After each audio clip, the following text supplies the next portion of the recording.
All right, so maybe this will be the last lecture before spring break. We're still talking about the Aldol reaction. Aldol reaction, also called the Aldol Condensation. And you should probably review that from the previous notes a little bit, and this is continuing from the previous lecture, so hopefully you're a little bit comfortable with it already. I'll do one quick example of it to remind us how it works. Let's draw this aldehyde as an example. So this is phenylacetaldehyde. Phenylacetaldehyde. And there's an equilibrium that forms in the presence of base to make something. And what's this something? I'll be playing around with the zooming to try to make sure you can see everything. Okay. And what's the intermediate called? It's a something hydroxy aldehyde. It's a beta hydroxy aldehyde. Maybe I'll redraw this over here. Okay. Okay, save some space. All right, so we're good at that? So it's sodium hydroxide, phenylacetaldehyde, and we're going to make a beta hydroxy aldehyde. Beta hydroxy aldehyde, what does it look like? I'm going to abbreviate the benzene as pH. The benzene will be pH. So it's going to start like that, right? That's the initial structure, but now we have a second one, and the total carbon count should be, this is 6, 7, 8, C8. This should be 8 times 2, so it'll be 16, right? C16. C8, C16. Okay, so where's the other 8? So this reacts with itself, and is essentially, I could step through the basic mechanism without the whole mechanism. But the base takes the proton, right? Oops.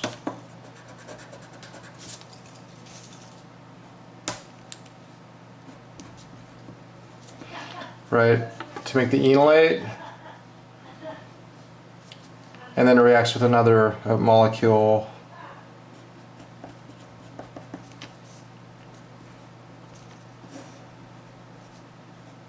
So you can see that this carbon is attached to the aldehyde carbon. Carbon, carbon.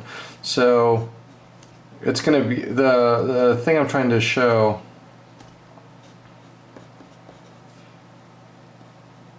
there we go, is what the structure is of the beta hydroxyaldehyde. And there's the structure of the beta hydroxyaldehyde, okay? So notice how nucleophilic carbon attacked the electrophilic carbon to make the beta hydroxyaldehyde. And where's the squiggly line that defines the CC bond? It's right here. Right? Okay. And so what's the next step? And it's an irreversible step. Is loss of something. And what's the thing that gets lost in this irreversible step? Minus something. What? Minus what? Minus water. Okay. And it's really the H here and the OH there. And I sometimes circle them and make them go away. It's a little hard the way I drew this. But the big thing is you'll form an alkene. You'll form an alkene right there. Okay? So let's redraw it.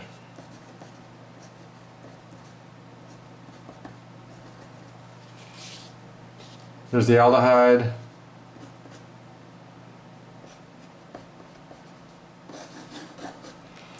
Okay. There's also a mixture with the other alkene isomer.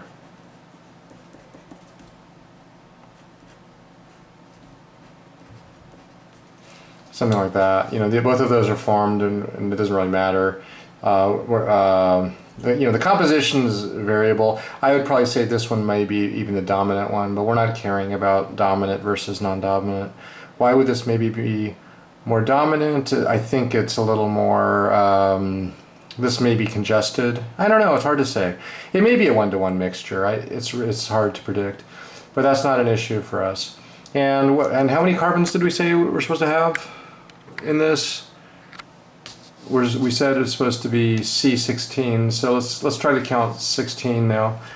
The phenols are 6 each, right? So 6, 7, 8, 9, 10 plus 6 is 16, right? Or here it's 6, 7, 8, 9, 10, and then there's 6 here, so 16. So both of them should have 16 carbons. Okay, so that was a review of the aldol reaction. Let's keep going now.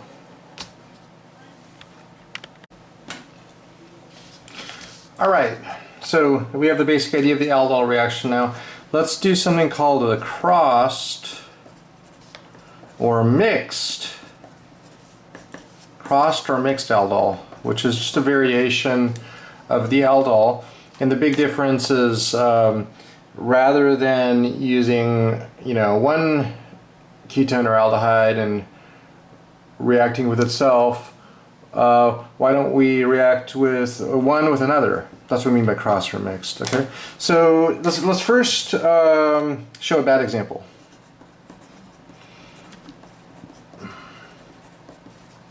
Let's show a bad example, then we'll transition to a good example. Okay, what's the bad example? Okay, so if I have this aldehyde, how many carbons is it? It's 2, right? It's acetaldehyde. And what if I react it with a aldehyde that is 3 carbons? We have a 2-carbon aldehyde, 3-carbon aldehyde, propiene aldehyde, and so we have these two. And what if we react them with NaOH? And we'll consider the final products. I'm not going to draw the mechanisms for these, but what are the final products that you can imagine? And we may even label this like A and B. Well, you can imagine that A might react with A might react with B might react with A, or B might react with B. How many combinations is that? Like if we have 2 things, that's every possible combination. That would actually make this a bad example, because you'd make a mixture of 4 products, and usually we don't like to have mixtures of like 4 products. So let's draw those 4 products just for comparison. What if A reacts with A? What if A reacts with A? How many carbons should it be? Well, 2 plus 2 is 4, so it should be a 4-carbon product, and that 4-carbon product, of course, is that, right? So we have 1, 2, 3, 4 carbons, and that's what happens if A reacts with A. It's like the self-aldol product, A reacts with A, okay? All right. And what if A reacts with B? If A is a nucleophile, and attacks B as an electrophile, so nucleophile attacks electrophile, that would give me, I'm going to call that A-B. What's the product structure? If this carbon here is a nucleophile and attacks this, well, it's going to look exactly the same, except what? Except there's an extra carbon, right? And so it would be this. And mathematically speaking, what's 2 plus 3? 2 plus 3 should be 5. 1, 2, 3, 4, 5. So that would be the AB product. And we don't like to form mixtures of products generally. As organic chemists, we like a single product. And so this is already a problem. But what about B reacting as a nucleophile? So we're going to draw B-A. What would happen if B reacted as a nucleophile with A? What would the product be? If B was a nucleophile and attacked A, well, it's going to look kind of like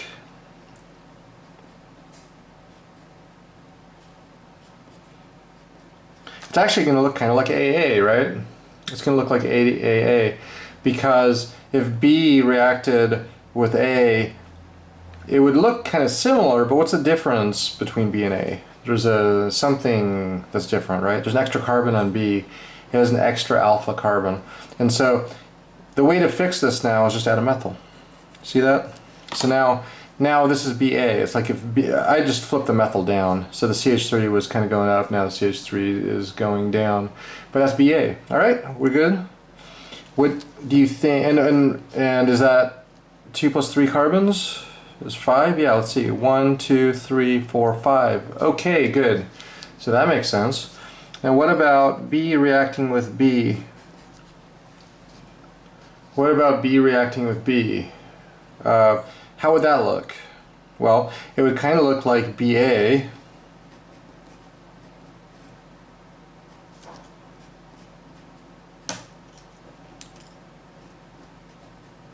right? Except what? I'm trying not to show, this isn't stereochemistry. It's not like bold-faced or wedged. Let's redraw that.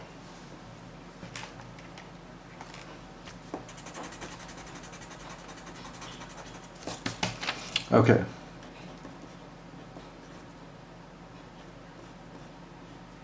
Okay, so BB is going to look like BA, except for how many carbons should it be if it's B?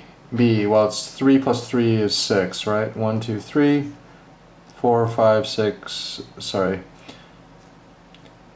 It should be 3 and 3 is 6, and this looks like 1, 2, 3, 4, 5. So where's the extra carbon? Well, we can get guidance if we look up at AB. So yeah, there's a methyl up here. And now this is right, and we have the 4 different products: AA, AB, BA, and BB. And I can say that there's no preference for these. There's no preference. So you get a four product mixture. And one of the main rules for organic chemistry is you don't like to have crazy mixtures of products. So this is why it's bad. I call this a bad example, and now we know why it's a bad example. Okay.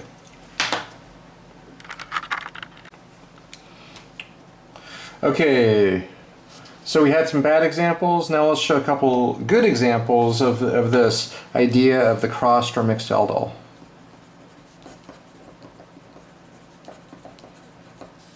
Crossed or mixed aldol. So it's going to be the aldol reaction that's crossed or mixed. It's the same idea. But how are we going to make these into good examples? And what was bad about the bad examples? The bad examples were they had two different two different molecules, but they were both equally reactive as nucleophiles or electrophiles. And in that last example, we got 4 products. That was not considered good. So one of the ways we can do a good example, like a good crossed or mixed aldol, is to require one component to have no enolizable CHs. What's an enolizable CH? It's also called an alpha CH, and it's the proton you remove to make a group nucleophilic to go attack stuff. Let's jump in and show an example. So this is a simple aldehyde.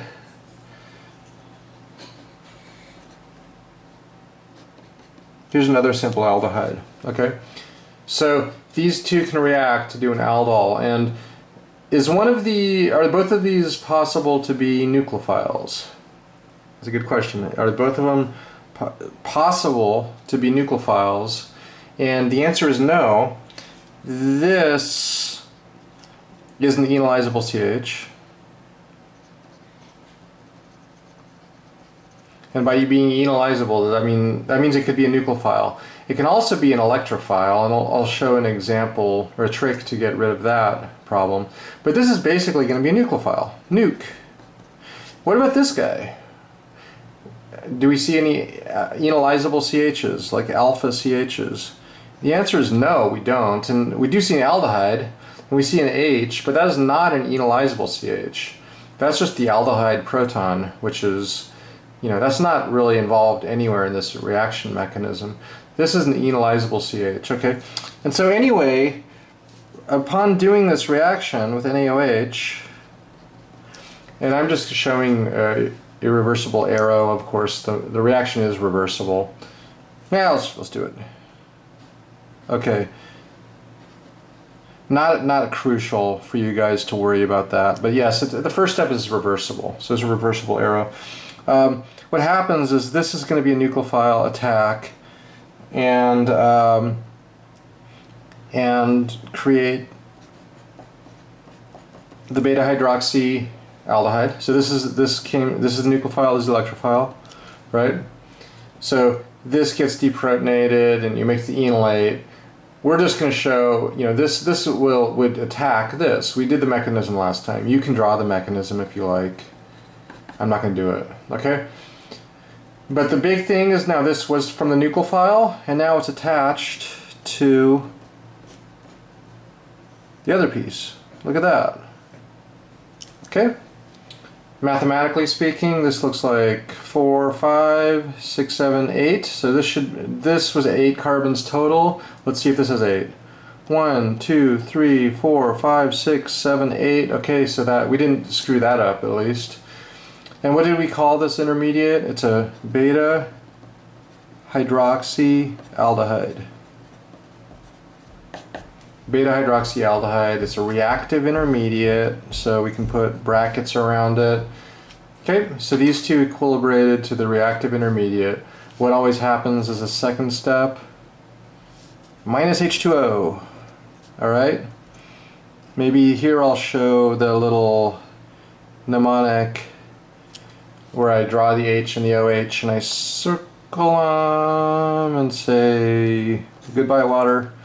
That's not a mechanism, it's just a mnemonic to show where the alkene forms, okay? Because you lose water, it's a dehydration reaction, often under heat. And what's the product now? And I'm gonna probably flip the group around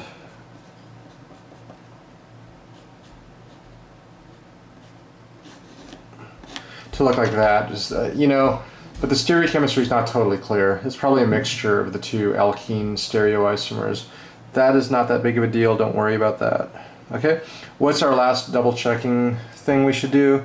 Maybe count the carbons. Let's see, we have 1, 2, 3, 4, 5, 6, 7, 8. Okay, we have a C8. Alright, so that adds up when we compare it with what we started with. 5 plus 3 is 8. 1, 2, 3, 4, 5, 6, 7, 8. Good, C8. All right, so that's an example of a zoom out a bit, of a good mixed aldol. And what was the trick? Having no enolizable CHs on one of the components. This one did not have any enolizable CHs. This did. This is the nucleophile. And now one more trick I'll mention. One more trick that's kind of adds to this and improves this a bit. Because there is a possible side reaction, right? There is a possible side reaction. Because you could imagine the nucleophile reacting with itself as well, right? We want it to react with this, and that would give you the desired product. But what if the nucleophile reacts with itself? It would give a different product, right? You could draw that. I'm not going to. The nucleophile it would be a self-aldol of the nucleophile. It'd be 3 plus 3 equals 6. You could try that out. But is there a way to remove that from happening? And the answer is yes. It's a pretty cool little trick. We can add slowly. Add this part of the mixture slowly. So we have these two reacting. We add this part slowly. We have sodium hydroxide around, we have 3 things, A, B, and C. But we add this part slowly. So when it is added slowly, there's very little of it, right? So the likelihood, there's a lot of this, but little of this. So the likelihood of this finding itself, finding one of its own, and reacting with it is diminished. So by adding slowly, it avoids self-aldol.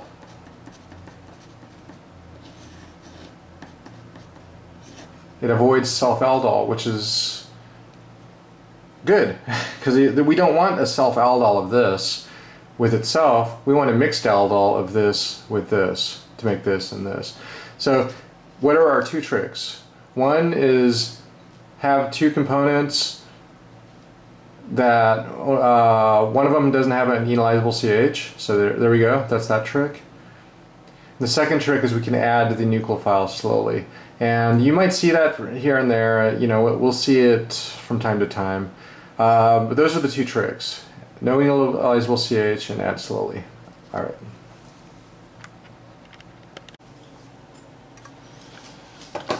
All right, so we showed kind of one trick to the mixed aldol problem, I guess, which is that you might get multiple products. Let's show it in more example now. How about this one?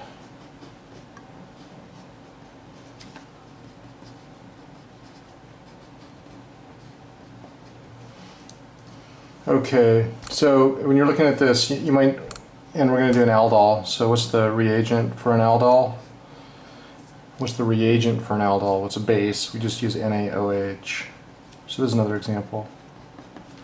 Alright, so we're using sodium hydroxide as our base, alright? And the question is, like, you know, and our solution was to make sure one of the components does not have a enolizable proton. Well, of course, this molecule has enolizable protons on both sides, and this one does not. So this is another example of a good electrophile for mixed aldol. So this is good E+, good electrophile. Why? Because are there any enolizable protons? Well, I got a proton there. That's not enolizable. It's the aldehyde proton. There's no protons here, though, right? That position does not have protons on it, right? Because it's a carbon with a double bond and a single bond, and there's no CHs there. So this is a good electrophile for this, and this is our nucleophile. So what is the, what's the intermediate called? Now we have a ketone, so it's a something hydroxy ketone, and it's a beta hydroxy ketone. A beta hydroxy ketone, okay?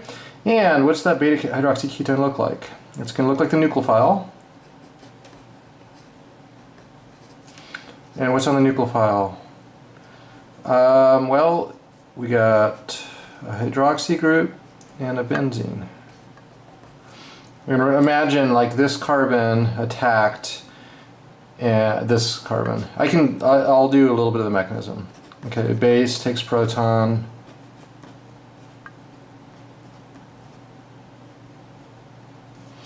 Base takes proton, there's the enolate. And then it attacks. And then a couple more steps. You know, we attack and then we protonate. So it's like 2 steps more. I'll draw that, I guess, too. Right? The enolate swings down, and then the double bond attacks the aldehyde. Okay. And you get O-. I'll abbreviate benzene as phenyl. And then we protonate the O-, and we get the beta hydroxy ketone. Let's put brackets around it. And then what's the next step? Loss of something. Loss of what? Loss of water. Minus H2O. Loss of water. And where's the water come from? It's from these two positions. H2O, right? Goes away. H2O goes away. Not an acceptable mechanism, but if you're not asking for a mechanism, and we just want to know, like, you know, see where the H2O is coming from, it's nice to draw this. H and the OH, losses water, minus H2O, to give the final product.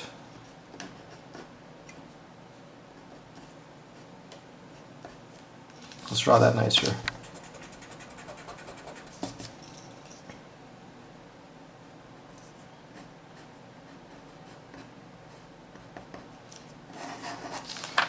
The final product, which is that. And what's the name of this kind of thing? Let's draw the a little nicer, a little nicer.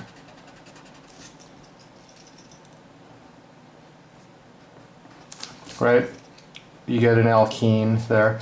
And this is a beta hydroxy ketone. This is a beta hydroxy ketone. What is this? If we give it a name of the functional group arrangement. Alpha beta unsaturated ketone. Okay? And looking, zooming out a bit, hopefully you can see it all. The overall thing was we used our cyclohexanone nucleophile. Our electrophile did not have an enolizable CH, right? There's no enolizable CH. This kind of shows the mechanism, how the ketone gets converted to a nucleophile. Nucleophile attacks the aldehyde, right? To give this, and that loses or gains a proton to the beta hydroxy ketone. Beta hydroxy ketone. Loss of water generates the alpha beta unsaturated ketone. Okay, good. One more.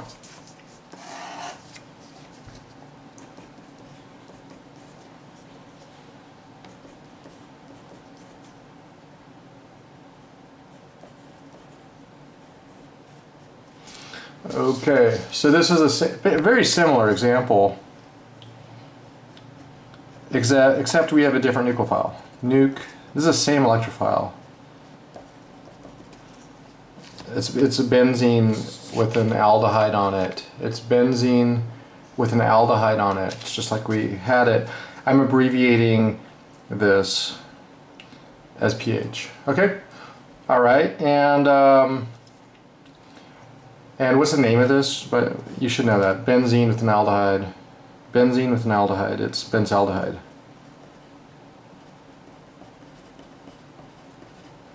Okay, benzaldehyde. All right. I'm going to just not show the mechanism, but let's show the key intermediate. Nucleophile attacks, right? And without the mechanism, you should be able to see what's happening. This carbon attacks this carbon, you know, through the enolate. And to draw the, what's it going to be called? Beta hydroxy ketone or aldehyde? Beta hydroxy ketone or aldehyde. Well, this is an aldehyde nucleophile. So this is going to be a beta hydroxy aldehyde. Previously, it was a beta hydroxy ketone because we had a ketone. Now it's a beta hydroxy aldehyde. And it's simply going to look, it's really easy to draw, it's simply going to look like this. Yep, beta hydroxyaldehyde. Lose water, and you can see where the water is coming from, the H and the OH, right? And let's draw the product. That's your aldehyde product.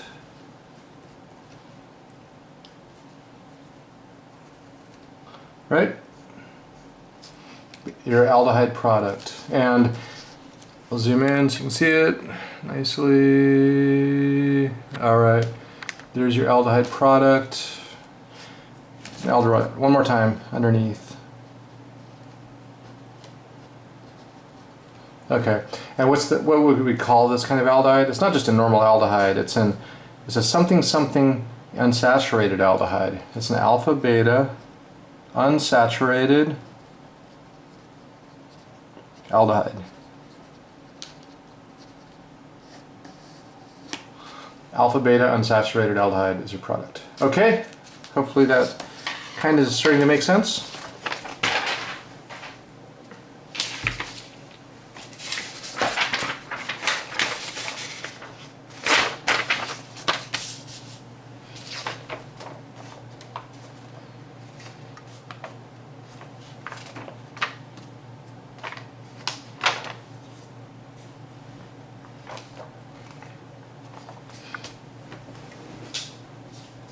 Oh yeah, let's just real quickly, I came back to the last example. Let's mention one more thing real quick. This is the example we just saw, right? How this aldehyde reacts with this aldehyde. Nucleophilic aldehyde reacts with the electrophilic aldehyde to make the beta hydroxyaldehyde, lose water, and make the product. I'll just use the bottom drawing of it just for clarity. All right, so A plus B makes C, loss of water makes D. Okay, what's the other trick we use to prevent potential self-aldol? Because this could self-aldol on itself. We want it to react nucleophile attacks electrophile, but we had a separate trick for how to deal with this. And what's the trick? Remember? It's add slowly. Add the nucleophile slowly. Okay, so by adding it slowly, like in a reaction mixture, if you add it slowly, then it can't really react with itself because there's not very much of it around, right? But it can totally react with this because this is not added slowly. This is in the mixture the whole time. So anyway, that's the add slowly trick. Remember that? Okay. All right. So let's keep going.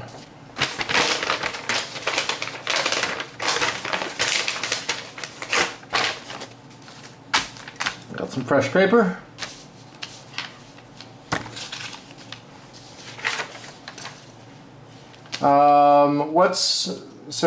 What are these good mixed aldol electrophiles?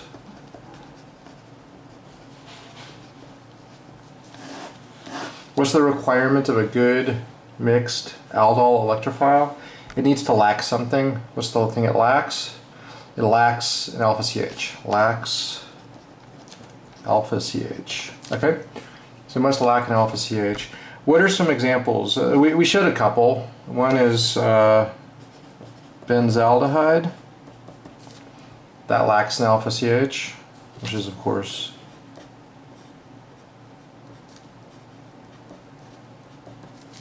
that. How about like this? Yeah, we saw that one too. That lacks an alpha CH also. So that's a good aldehyde. One sec.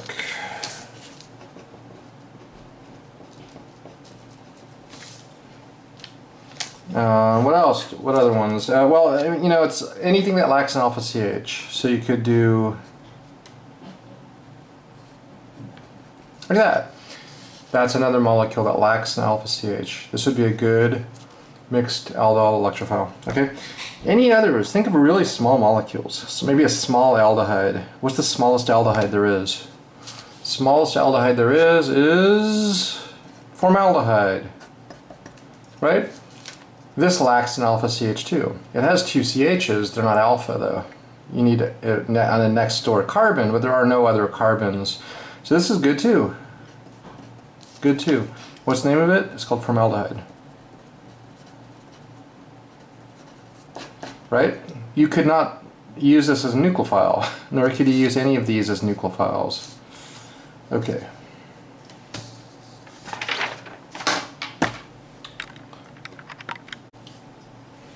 All right, so we're done with the mixed aldol, or the crossed aldol. Let's do another kind of aldol, number 7. Number 7 is the intramolecular aldol.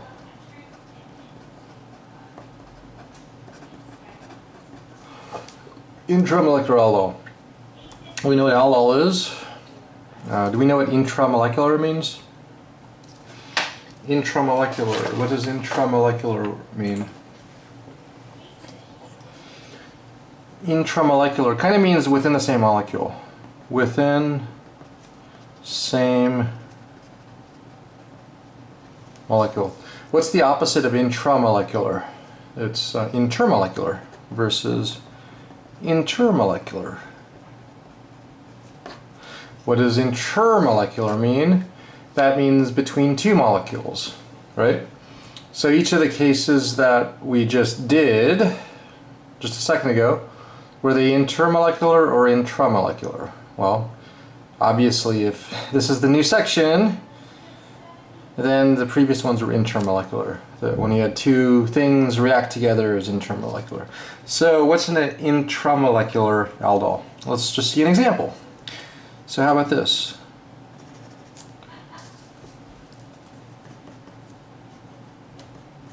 Aldehyde,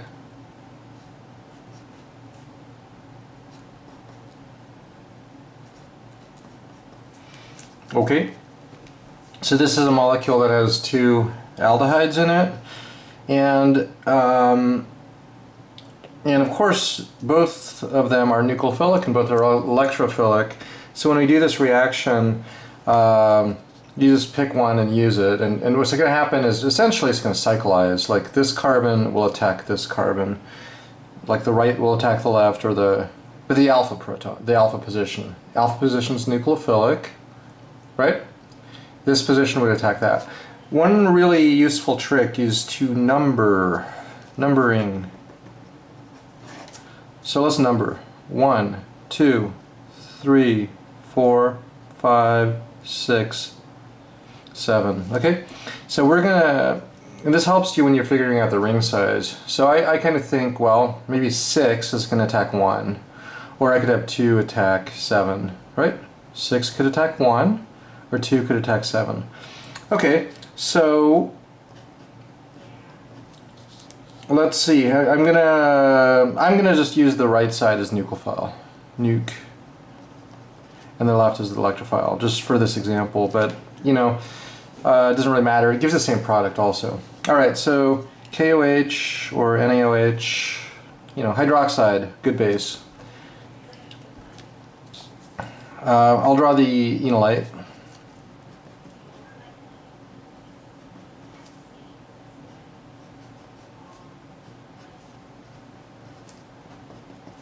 That's the enolate, right? 1, 2, 3, 4, 5, 6, 7. Do that to make sure you don't lose a carbon or something. Now we swing down and attack. So 6 attacks 1. And what do we get? I'm going to just draw the beta hydroxy aldehyde.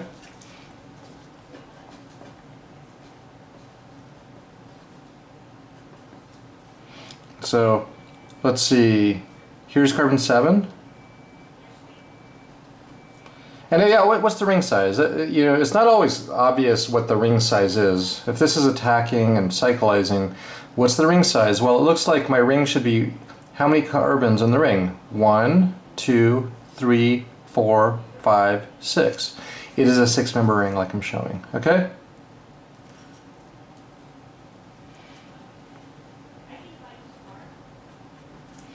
So that is the beta hydroxy aldehyde. Beta hydroxy aldehyde.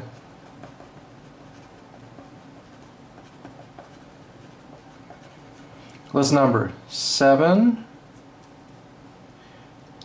6, 5, 4, 3, 2, 1. So you can see how carbon 6 attacked carbon 1. Carbon 6 attacked carbon 1.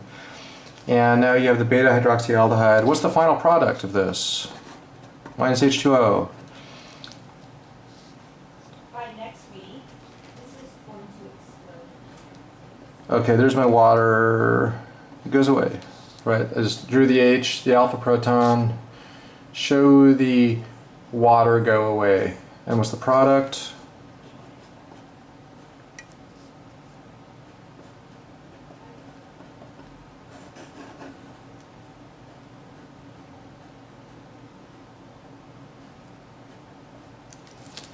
Okay, and that's the product. It's an alpha beta unsaturated aldehyde.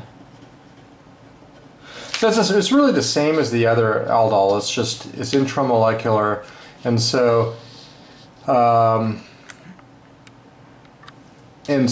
you're forming a cyclic product. Okay, let's show another one.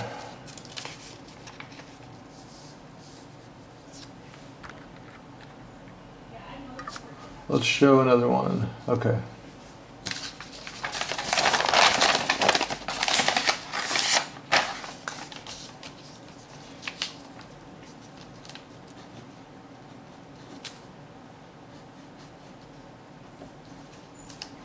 All right.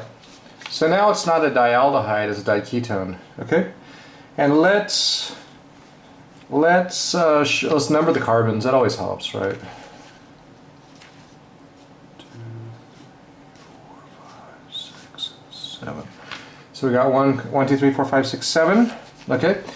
So you could imagine now we now have a new issue, which is like how big is the ring going to be? Well, we have 2 nucleophilic sites. I'm just going to use the left as the nucleophile this time. Nuke. Carbon 1 is nucleophilic because it's got alpha CH3. Carbon 3 is nucleophilic because it's got an alpha CH2. So what are my 2 ring sizes? If carbon 3 attacks carbon 6, what's the ring size? 1, 2, 3, 4. 4-member ring. Is that a good ring or a bad ring? 4-member rings are generally unhappy, right? So if 3 attacks 6, it's a 4-member ring. What if 1 attacks 6? 1, 2, 3, 4, 5, 6. Now it's a 6-member ring. And yeah, that might be the better one. So let's draw both. I'm just going to draw the 2 equilibria. Interestingly,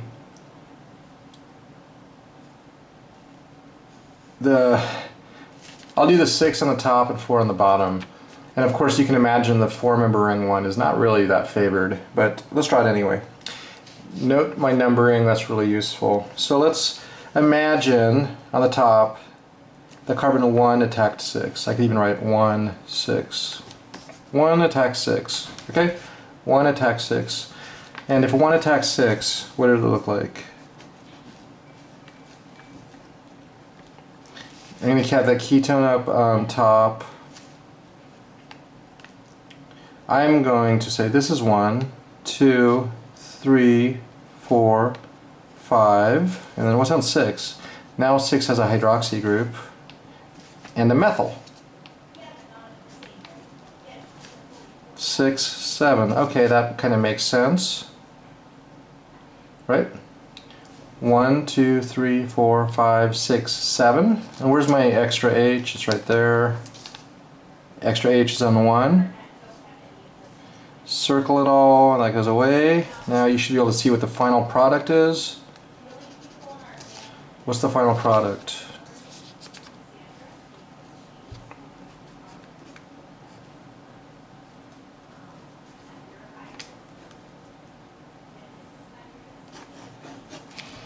That's your final alpha beta unsaturated ketone product. Alpha beta unsaturated ketone product. Alpha beta unsaturated ketone. This one is called a beta hydroxy ketone.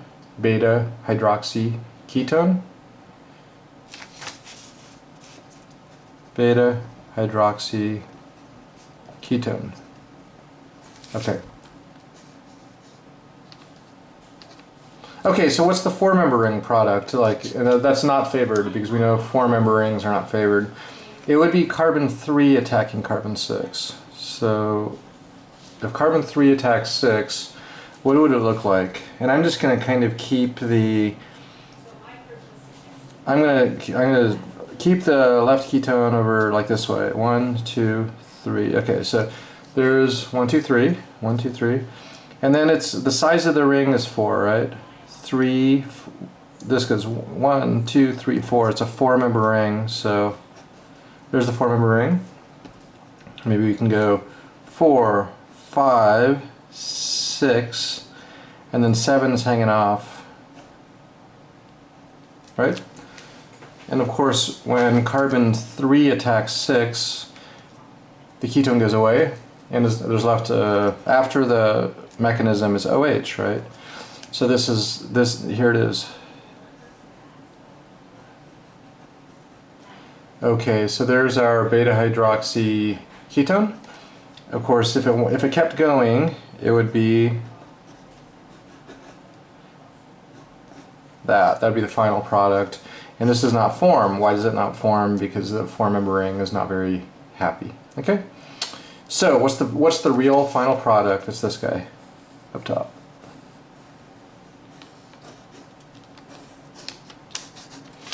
there's the final product. All right.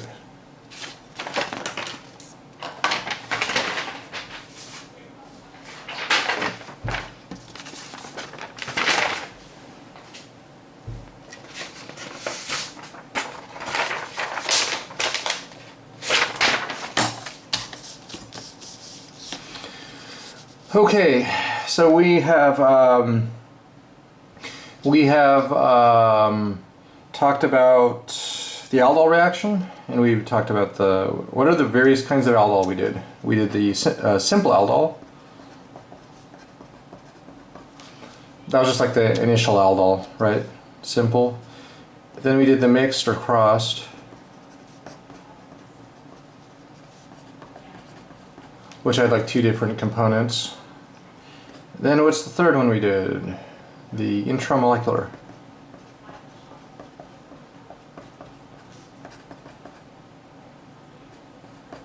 And what was that? That was the one that made a ring. It made rings. Cyclic product. Okay, that was all number 7. Aldol. Moving forward, number 8. Alright, so for number 8, we have properties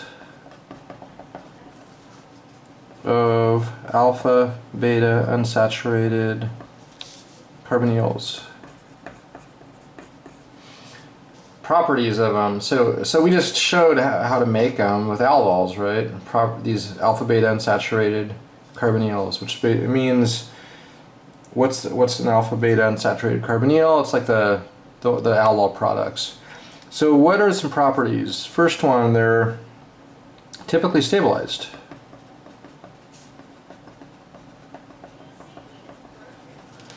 Typically stabilized. And we look at it, this is like the one we just drew. Why is it stabilized? Why is it that, what makes that a stable molecule?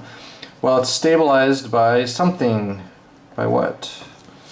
Stabilized by something. What might stabilize this? It's resonance. And we also say it's conjugated. Which basically, conjugated is almost like another way of saying resonance. Conjugated here means you have a ketone and an alkene that are directly next door to each other. Okay, so what are the resonance forms? What are some resonance forms of this that kind of show the stability? Well, I can just kick the electrons up onto the ketone. That's one resonance structure.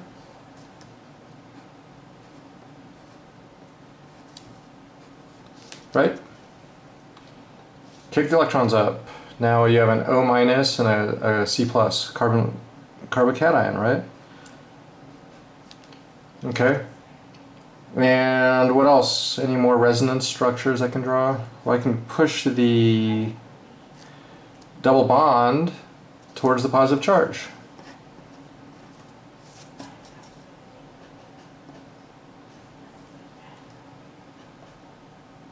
Whoops.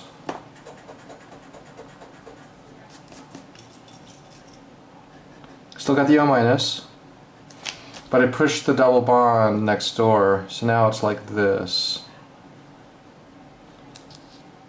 And now you have a plus charge there. Alright, there we go. You have O minus and C plus, sorry, carbon plus. Alright. Let's see. What does this kind of suggest? If this molecule is in resonance and we have a positive charge kind of in resonance, what does it tell you about this position? It actually is electrophilic.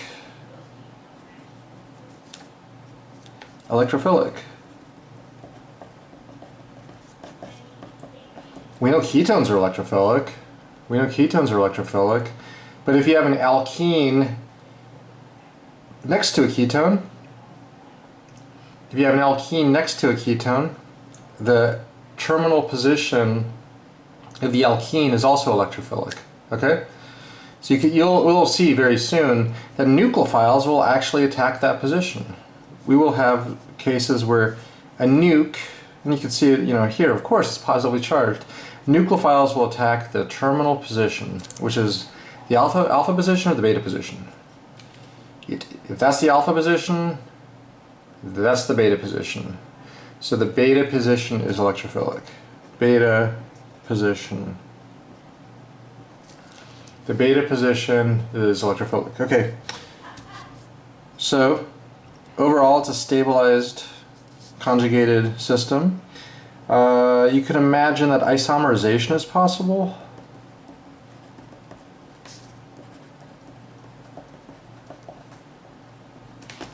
What does that mean, and how do we do it? Isomerization is possible. Let's see an example of this. So what if I have something that looks like this? Is that an alpha-beta unsaturated ketone? It's not an alpha-beta unsaturated ketone. It's actually alpha-beta gamma. If anything, it's a beta-gamma unsaturated ketone. Beta-gamma unsaturated ketone. And if I treat this with a little bit of acid,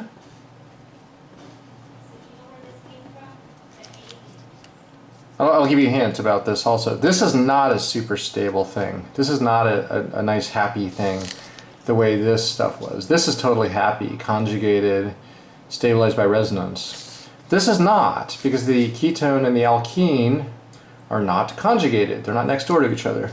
But if with a little bit of acid, guess what's going to happen? What do you think might happen? And I give you a word, isomerization. Well, it will isomerize. Okay, so that actually happens. And how does it happen? Any guesses how it might happen?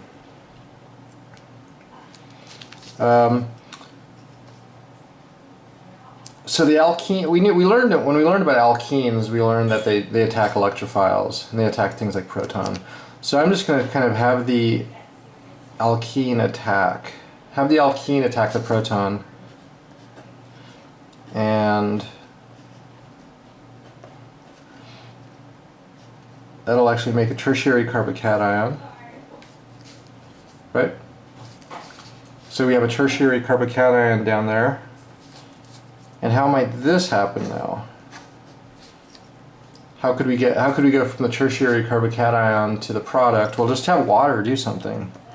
Maybe water can be a base and maybe take off a proton. So this is really a proton transfer overall. In the end, we are transferring a proton, and water now can just take off this proton. And where are the electrons going to go when it attacks? Well, it's going to push make a double bond. So that was a really easy reaction. We used the alkene, protonated it, kind of like in chapter, what is it, probably 12 or what? This was back in Organic 1 when we learned about alkenes reacting with electrophiles and protons and stuff. Was that an alkene could attack a proton to make a carbocation. So all we're doing is making a carbocation and then losing a proton to make the product. And that's called isomerization. So you can isomerize molecule A to molecule B. Why would it want to do that? Because you're going from something that's not terribly stable to something that's like insanely stable. This is very, very, very stable because of the alkene next to the ketone. It's massively stable, very stable. So often when things isomerize, go from one isomer to another isomer, it's to improve stability. Okay? All right, so that's that. And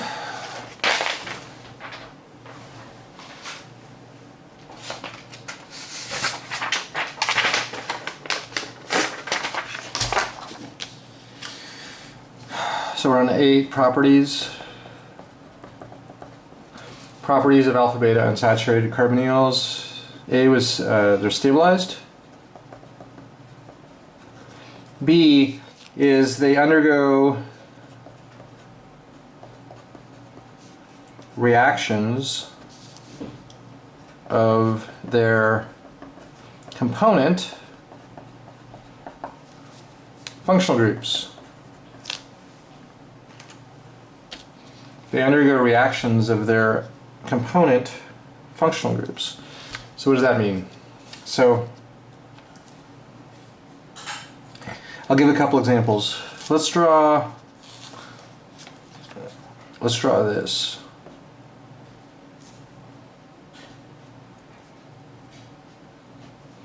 So you have two cyclohexanes, we have a methyl that's coming up, it's a stereochemistry coming forward towards us, and we have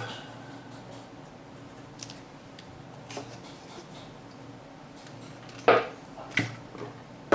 ketone and an alkene, so this is an alpha beta unsaturated ketone, alpha beta unsaturated ketone. So when we say that these reactions or these things undergo the reactions of their component functional groups, that means that we could do something like a Grignard, pH, MGBR. pH MGBR, what is that? Benzene, Grignard, right? It's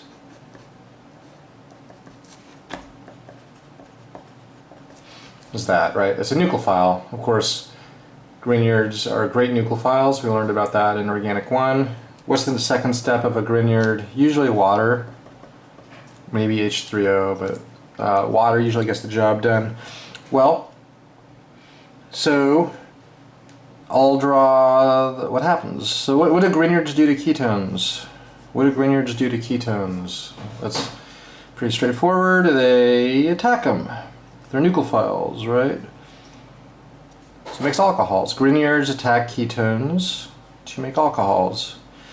The only other kind of strange thing here is when this Grignard attacks the ketone, where is it going to attack from? Is it going to attack from the bottom, like underneath, or is it going to attack from the top? It could either go underneath and attack, or it could go all the way over and attack from the top. Is there anything directing it? Because usually this is not a factor. Interestingly though, the methyl is coming towards us. The methyl is occupying the front, the top, right? So if the top is occupied, where's the Grignard going to attack? From the bottom.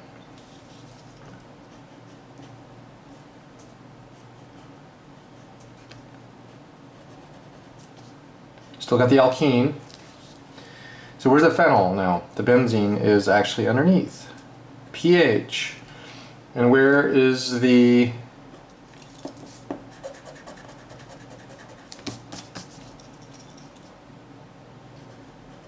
where's the alcohol?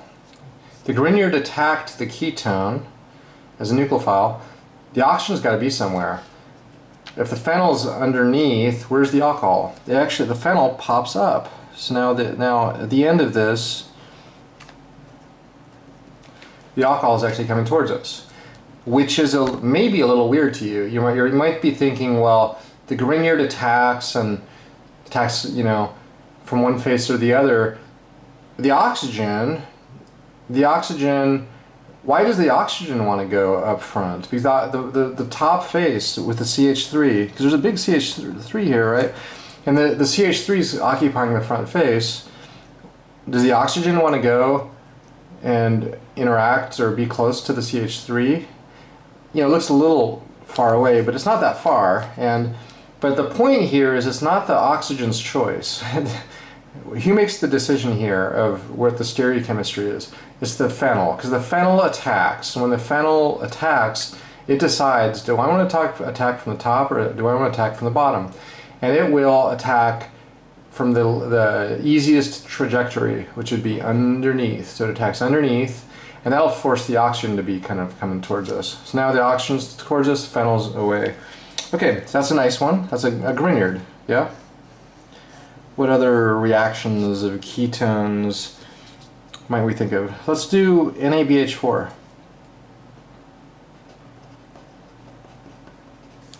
NABH4. What is NABH4? You got to think back. Organic 1.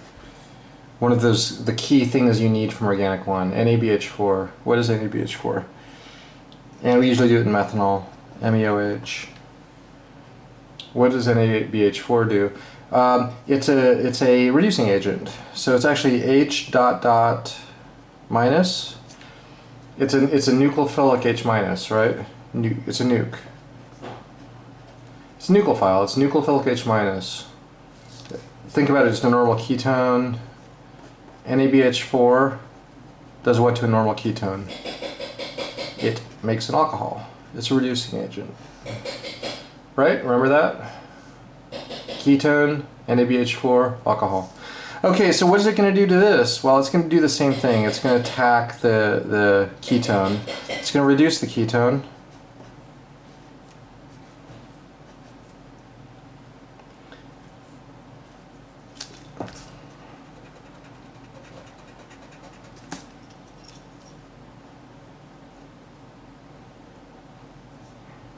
It's going to reduce the ketone, and is it going to attack from the top or the bottom?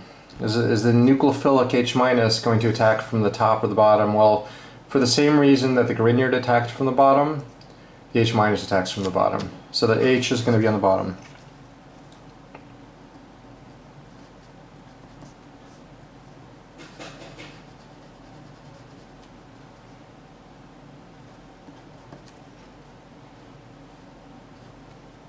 What else am I missing?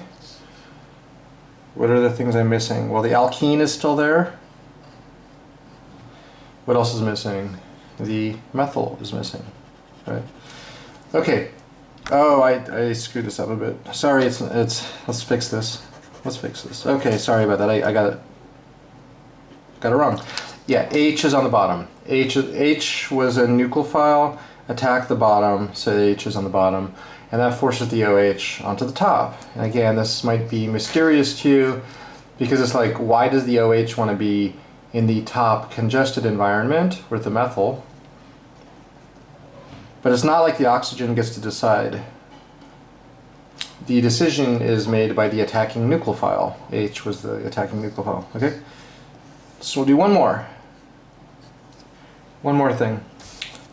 Okay, so one more. Let's see if we can draw this. All right, so we did this. We showed a Grignard. We showed NABH4 to make the alcohol. These both make alcohols, but this one makes it with a CC bond formation, right? Okay, and what's just an example of something we can do to the alkene that does not touch the ketone? Now we just think about alkene reactions. I'll just do H2 palladium on carbon. Remember that one? H2 palladium on carbon does what to alkenes?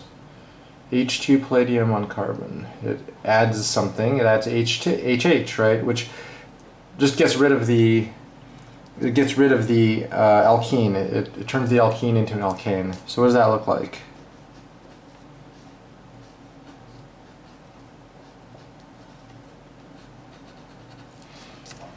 It makes that.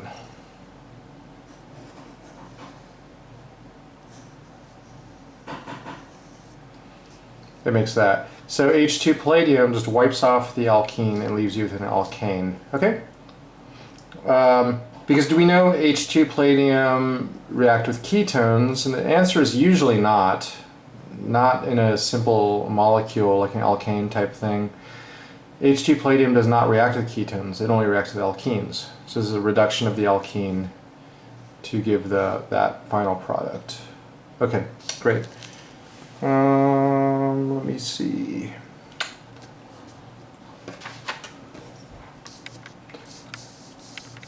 Oh yeah, let's review what I said earlier. I said that B was that these things, these alpha beta unsaturated carbonyls, undergo the reactions of their component functional groups. So I think I just demonstrated that you know, the ketone can be attacked by Grignard, ketone can be attacked by NABH4, or the alkene can be reduced to the alkane.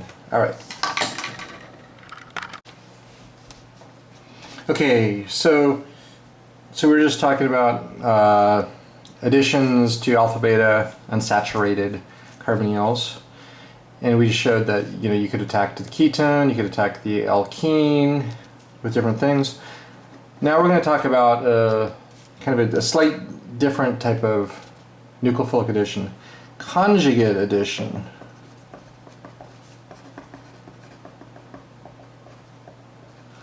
Conjugate addition to what? Alpha, beta, unsaturated carbonyls. Again, sometimes we call them enones. Like if it's something like this, we might call that an enone because it's an alkene next to a ketone. So alpha, beta, unsaturated carbonyls, and if it's a ketone, we might call it an enone. Okay, so first let's talk about something called 1,2 addition. 1,2 addition. We're going to have two kinds of addition. 1,2 addition and we'll say 1,4 addition. 1,2 addition is the easy one. It's the one you're familiar with already. So what's 1,2 addition? Nuke. So I have this kind of simple molecule, I got a nuke. And what I'm going to do, to understand that the numbering system is kind of silly. 1, 2, I'm just referring to this being atom 1 and this being atom 2. This has nothing to do with IUPAC and how we number and name molecules, but this is why we say 1, 2. In a 1,2 addition, all it means is we're attacking the ketone, right? It's a 1,2 addition. And this is the same kind of addition that you're used to, nuke. This is like how you usually have learned so far that nucleophiles love to attack ketones, right? That's called a 1,2 addition, okay? What are some examples of this? What kind of nucleophiles do this? Well, you just learned two, right? What are the ones we just learned like 5 minutes ago? What are the kinds of nucleophiles that do 1,2 addition? Well, a couple of them are Grignard,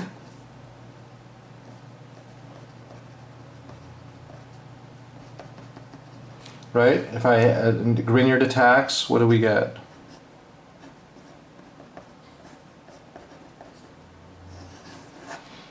Grignard attacks, we get an alcohol, right?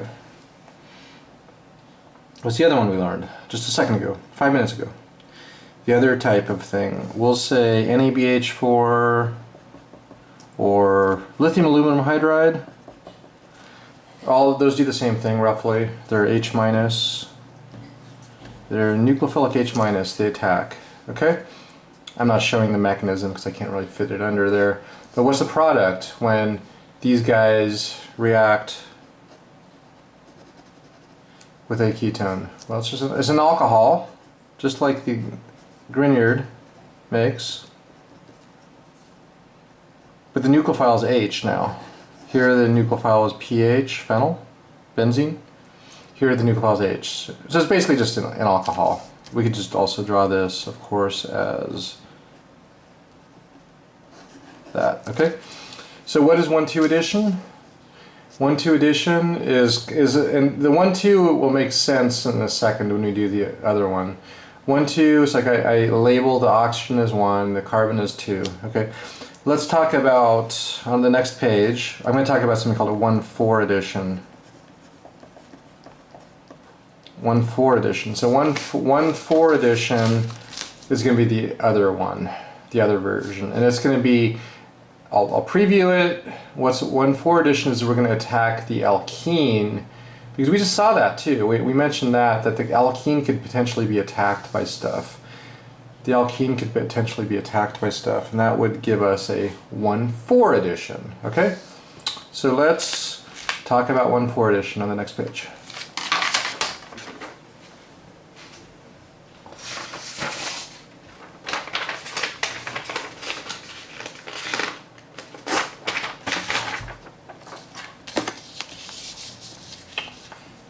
What's 1,4 addition? So we're calling this B. 1,4 addition. 1,4 addition is the new one, newer, and less familiar to you. Okay, we're going to say for 1,4 addition, all other nucleophiles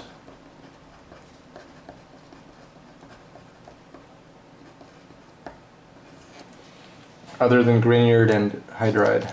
Okay, so let's see an example of a 1,4 addition.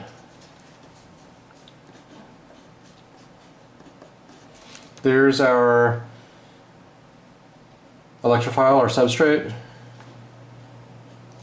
I'm going to number 1, 2, 3, 4. Number it this kind of funny way from the ketone, from the oxygen. The oxygen 1, 2, 3, 4. Again, this has nothing to do with IUPAC and the way we number molecules.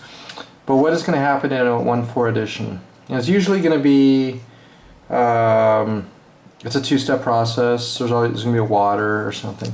So these 1,4 additions, and I'll show real examples shortly. Circle, lone pair, and attack. Why there? We saw it earlier. We showed the resonance. Carbon 4 is actually in resonance with a positive charge, a carbocation, right? We just did that 10, 20 minutes ago. We showed that if you draw the resonance, it's like 4 is definitely electrophilic. 2 is electrophilic, and 4 is electrophilic. Anyway, so when this reacts, it pushes all the way onto the oxygen. So it's like nucleophile attacks, 4, push the electrons on to make a double bond, and essentially make an enolate. I will draw the final product. Whoops, my bad.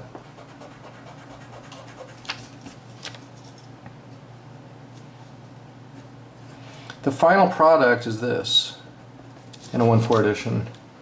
The final product has a nucleophile at the 4 position. And by 4, I mean 1, 2, 3, 4. And it's not the normal naming system like IUPAC. Okay. Alright, so there we go. That's the 1,4 addition. How does the mechanism go? Nucleophile attacks 4, and then what's the intermediate look like? So nucleophile attacks 4. It's going to start with that. That's a good start. Nucleophile's here. Nucleophile's there. Where did the double bond go? It went here. Okay, cool. We gave this kind of thing a name. It was the name of this thing. It's not an enol, but it's like an enol, but it's a negatively charged enol. It's an enolate. Okay. And what does water do? And how does water turn the enolate back into a ketone? Well, you got water, H2O. So the enolate swings down. Electrons go to the H, and that's it. And that's how the enolate reforms. That's a example of a 1,4 addition. It's a nice example of a 1,4 addition. Okay. No, it's actually this is a general example. Let's show a real example. Let's show a real example. Here's the first real example. Amines. Primary or secondary, both do 1,4 addition. Amines do a 1,4 addition. Okay.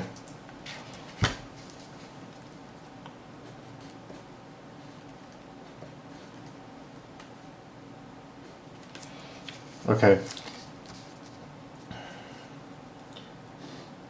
I need to show a primary. I'll just show a primary amine on this page, and I'll show a secondary on the next page. So let's erase this and show the 1,4 addition with a primary amine. Okay, so this is a primary amine, propylamine, right? So how does it work? Nucleophile attacks, makes an enolate. Nucleophile attacks, makes an enolate. Okay. And what does that give us?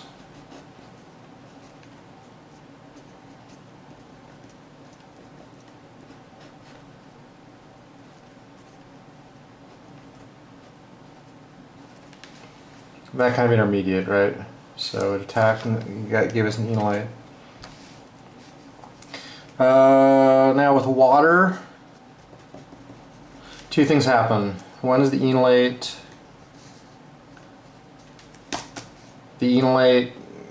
gets turned back into a ketone. Enolate gets turned back into a ketone.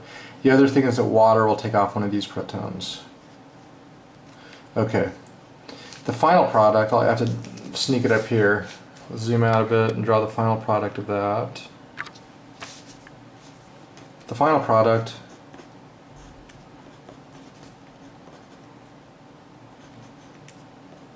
is this. See how that's a 1,4 addition product? The amine attacked the ketone. Amine attacked the ketone. You get this sort of intermediate with the enolate and the positively charged amine. Deal with those two things and enolate becomes a ketone. Amine loses a proton. And this is the final product of that, okay? I'm going to show one last one and then we'll stop.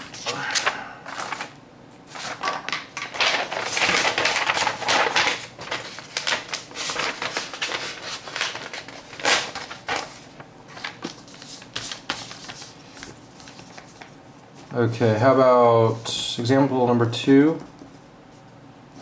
Actually, this is another amine, so I'm going to still call it under example number 1, but this is a secondary amine. Okay, how about this?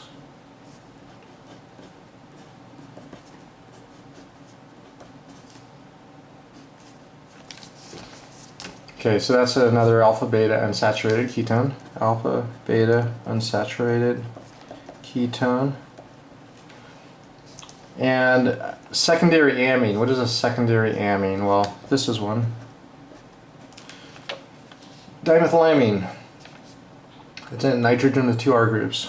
And what did we say about secondary amines? Is they also do 1,4 addition, just like a primary amine does. So yeah, attack, and then forms an enolate.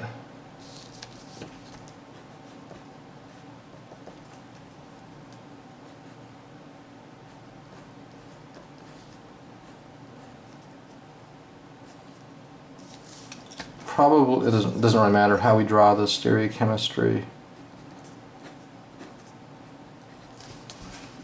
Okay, so it attacked, 1,4 addition. Now we got that. And what's the second step? We did 2 things in the second step. Did I screw it up? I totally screwed up the structure. So let's fix the structure real quick. Yeah, I had 3 carbons here. 1, 2, 3. 1, 2, off the benzene. 1, 2, 3. Now it's like 1, 2. So yeah, I messed it up. Let's fix it.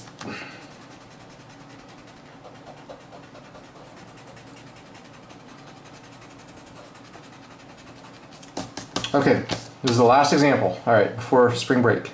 So we have 1, 2, 3. 1, 2. There's my 3rd carbon, and the nitrogen is hanging off there. So it's H.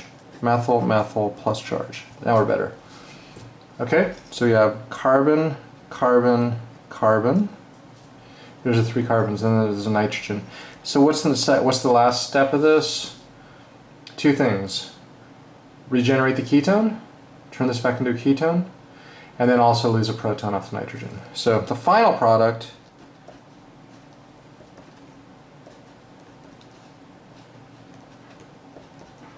whoops, no H.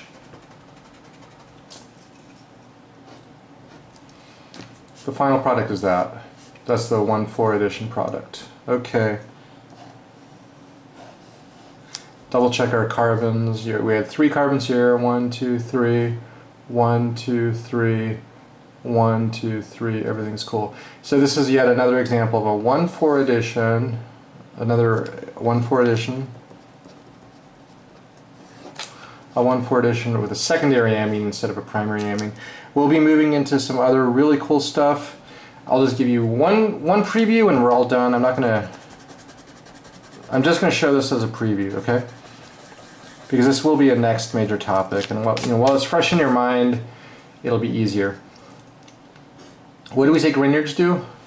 Grignards attack 1, 2. Grignard. If I did a Grignard, it would attack 1, 2.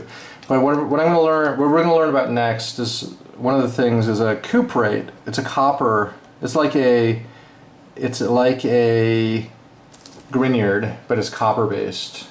We'll go into detail, but it's essentially a phenyl minus. It's like a funny Grignard, a funny copper based Grignard.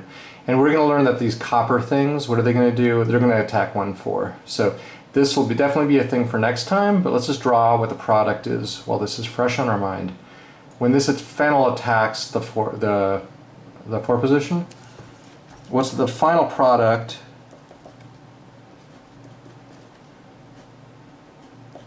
Is this. Okay? So that was useful for us. What we'll learn and continue talking about is that if you have a Grignard, this is not a Grignard, this is a copper thing. Grignards, like magnesium things, they attack the ketone. Cuprate, that's the word, cuprate. A cuprate is like a Grignard, but a copper-based one, and they attack, they're 1,4. Okay? All right, so happy spring break, and we'll continue, and actually happy Cesar Chavez Day. So I think we have a week and almost a week and a half off, and we'll continue after spring break. All right, thanks.